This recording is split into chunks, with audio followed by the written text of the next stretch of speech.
याच्यानंतर ही दादागिरी, ही भाईगिरीची भाषा महाराष्ट्रात मुस्लिम समाज सहन करणार नाही. प्रत्येक वेळेस मुस्लिम समाजाला बदनाम केलं जातं. प्रत्येक पक्षाकडून मुस्लिमांवर हल्ले केले जातात. प्रत्येक मस्जिदीवर तोडले जातात. अरे त्या विशाळ गडावर ज्या मस्जिदीवर हातोडा मारला तो सर्व मुस्लिम समाजाच्या छाताडावर हातोडा मारलेला आहे. त्या मस्जिदीमध्ये जे मेंबर तोडलं तर प्रत्येक गावच्या मस्जिद मंदिर मधलं मेंबर तोडलेलं आहे. आम्ही प्रत्येक वेळेस शांततेच्या मार्गाने हजरत हुजूर पाक सल्लल्लाहु अलैहि वसल्लम यांनी दिलेल्या संदेशाच्या माध्यमातून शांततेत आंदोलन करतो.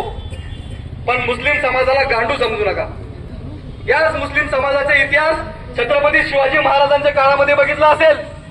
अहो त्या छत्रपती शिवाजीच्या महाराजांच्या काळामध्ये रायगडावर मुस्लिम मावळ्यांसाठी मस्जिदी बांधण्यात आल्या.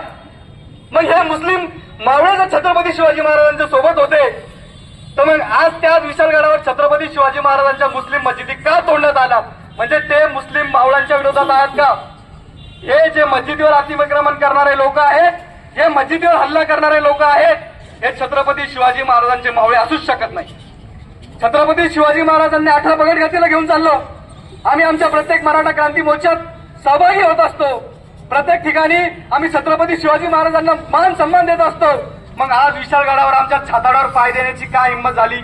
अरे याच मनुवाद्यांनी सोशल मीडियाच्या माध्यमातून 8 दिवस पहिले सांगत होते की विशालगड मुक्त अभियान, विशालगड मुक्त अभियान.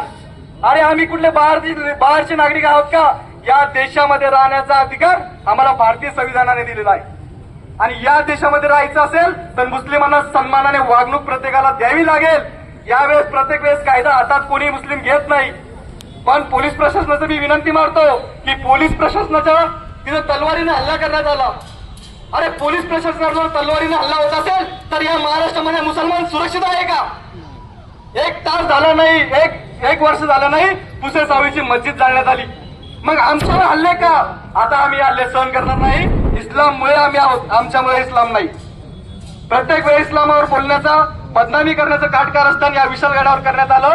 काही हरामखोर जातीवादी मनुवाद्यांनी, भडव्यांनी ती हल्ला केला, भ्याड हल्ला केला. मुस्लिम महिला अरे अशा भयभीत झाल्या होत्या त्या मुस्लिम महिला ज्यावेळेस हे हल्लेखोर तिथं चढले. मग पोलीस प्रशासन तिथं असताना हे 50 हल्लेखोर त्या गडावर चढले कसे? हल्लेखोर चढल्यावर त्या लिगल प्रॉपर्टी विशाळगडाची गजापूर या ठिकाणी आहे आणि त्यांचे त्याच्यावर सातबारी आहे. नमून नंबर 8 असताना मग ते अतिक्रमण कसं? आणि अतिक्रमण हातात घेणारे, तोडणारे तुम्ही कोण? तुम्हाला कायद्याने अधिकार दिला का अतिक्रमण काढण्याचा? तुम्हाला सर्वांना विनंती करतो, मुस्लिम बांधवांना विनंती करतो कि कलमे की बुनियाद पे इंशाल्लाह एक हो जाओ. किसकी मां नहीं जली कि हमारे मस्जिद तक हाथ तोड़ेगा.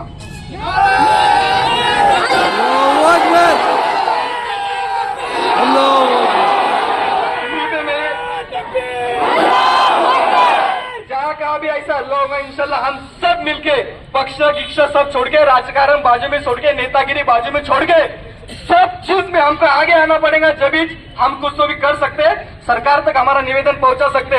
नहीं तो कल आज उधर हल्ला हुआ है, कल हाजर सैयद पे भी हल्ला हो सकता. हम सबको एक होके कलमे की बुनियाद के ऊपर आकर एक छत के नीचे आके इंशाल्लाह सब एक हो जाएंगे. तो आज हमको किसी के पाव पड़ने की जरूरत नहीं गिरेगी. विशालगढ़ के जो